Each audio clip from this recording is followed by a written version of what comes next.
Hi, my name is Megan Boone, and for this assignment, I'm going to be sharing with you search and seizures for the class Ed Law 850 VD.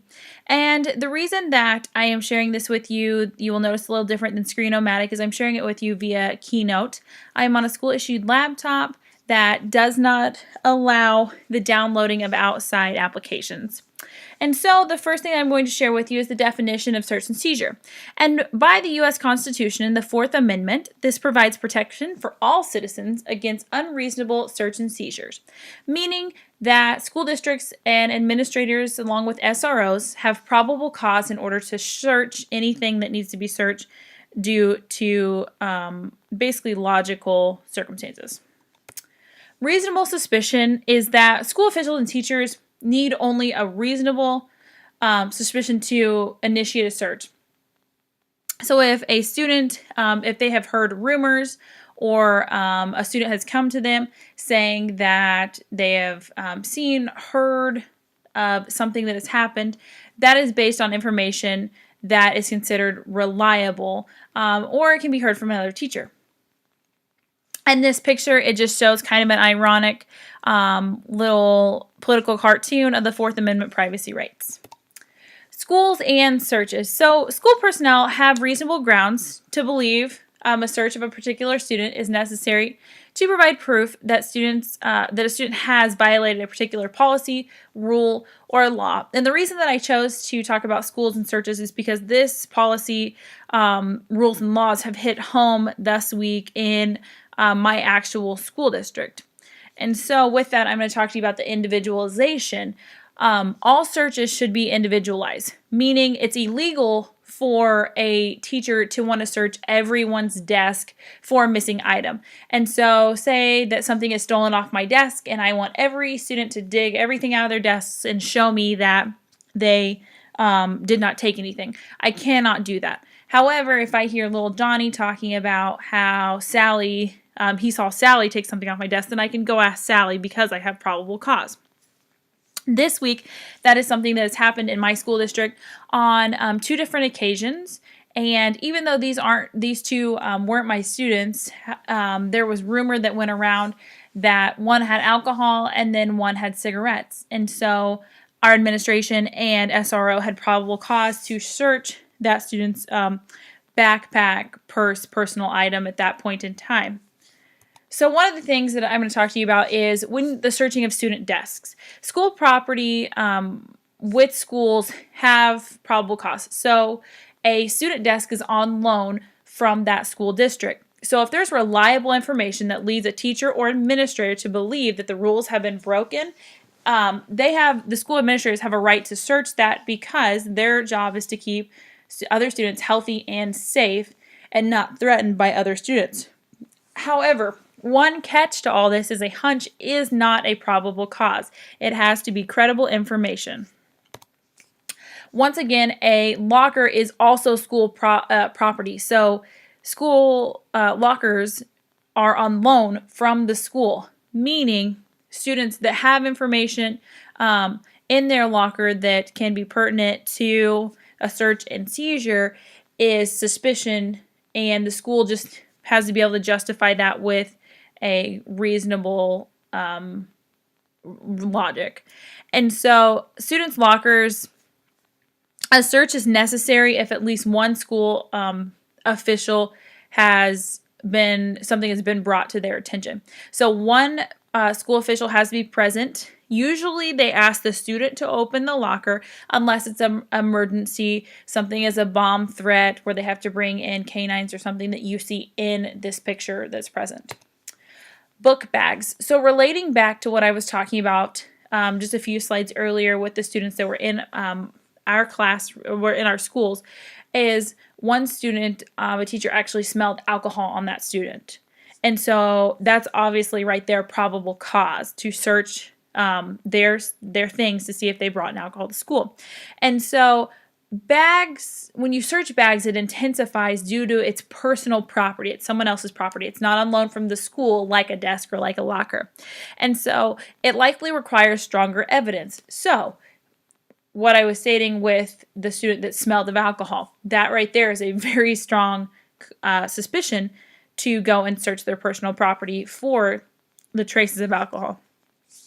Police should not be involved in bag searches unless a probable cause is met, meaning a warrant.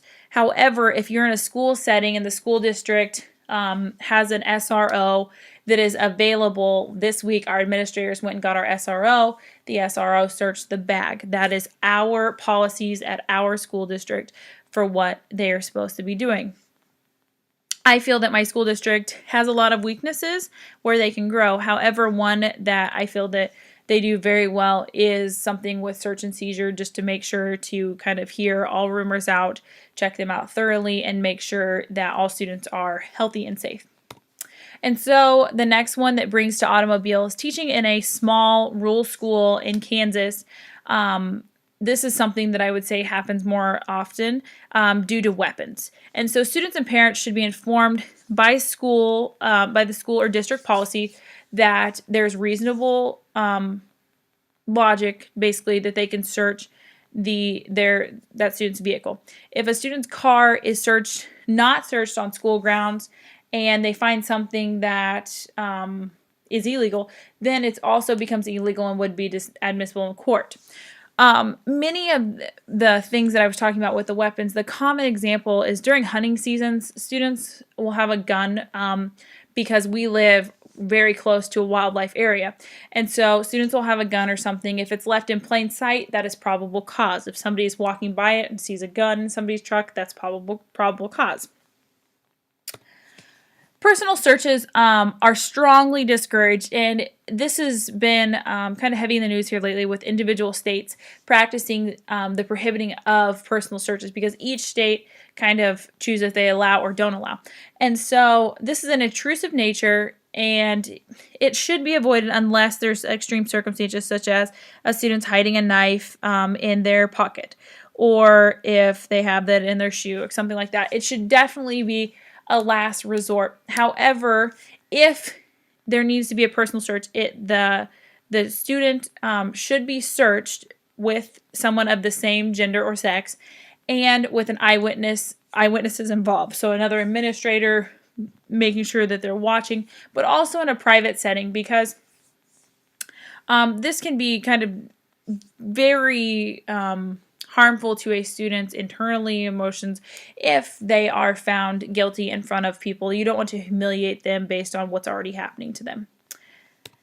Canines in schools have become controversial just due to the nature of actually having a dog and police officers in schools. And so it's non-intrusive, but because dogs are using the sense of just plain smell, similar to in plain sight, quote unquote, in plain smell. And but there has to be significant evidence to justify that canines need to be in the building, need to be searching for what they're searching for. There are many, as you know, I'm sure in the news and as future administrators, that there is quite a bit of growing incidences of contraband that are happening in schools, such as drugs, alcohol, guns, any sort of weapon. And that makes the use of canines more likely. When I was in high school, I went to a small 4A school, and we had drug dogs once a week. And that was just based on probable cause and circumstances that were reoccurring. And so in the realm of all of the things that are interning with the schools, basically what ends up happening is you have these mainstay court cases that come up. And so with search and seizure mainstay court cases, New Jersey versus TLO happened in 1995. And what it basically, the whole gist and the summary of New Jersey versus TLO is it's just showing you the contradiction between student privacy versus student safety. And so what happened in this court case is some young girls, teenage girls, one was found smoking. Another student reported her. One student said that kind of fessed up, and then the one that didn't, officials wanted to search her purse, and when they found certain things, the court decided that it was admissible, and then it was later overturned. And so what ends up happening is, based on this court case, the Supreme Court recognizes an individual's right to privacy and that the right exists in the school and in the workplace. So example is the searching of purses without a warrant. If the schools feel that they have probable cause that is not keeping that student or other students safe, then they have probable cause. I actually had one incident in my class this year that a student had left a backpack and they had left the flaps of the backpack open. And another student had walked by it and saw a very large pocket knife in that backpack. And so instead of me personally looking in it, I just said, okay. And what I did is I just left the backpack as it was and hauled it straight down to administration. That is where SRO went ahead, pulled the student in, asked if he had anything in his bag, and then proceeded to look through it. And there was actually a very large pocket knife, where then we had to follow the school book policies. And so with the policies in our school, it just states that students' desks and lockers are on loan from the school district, and that the school has all right to search and seize anything that is not pertaining to the student's health or the safety of the environment to have a conducive learning environment. And so with the conclusion of that, that is my presentation over search and seizure. Thank you.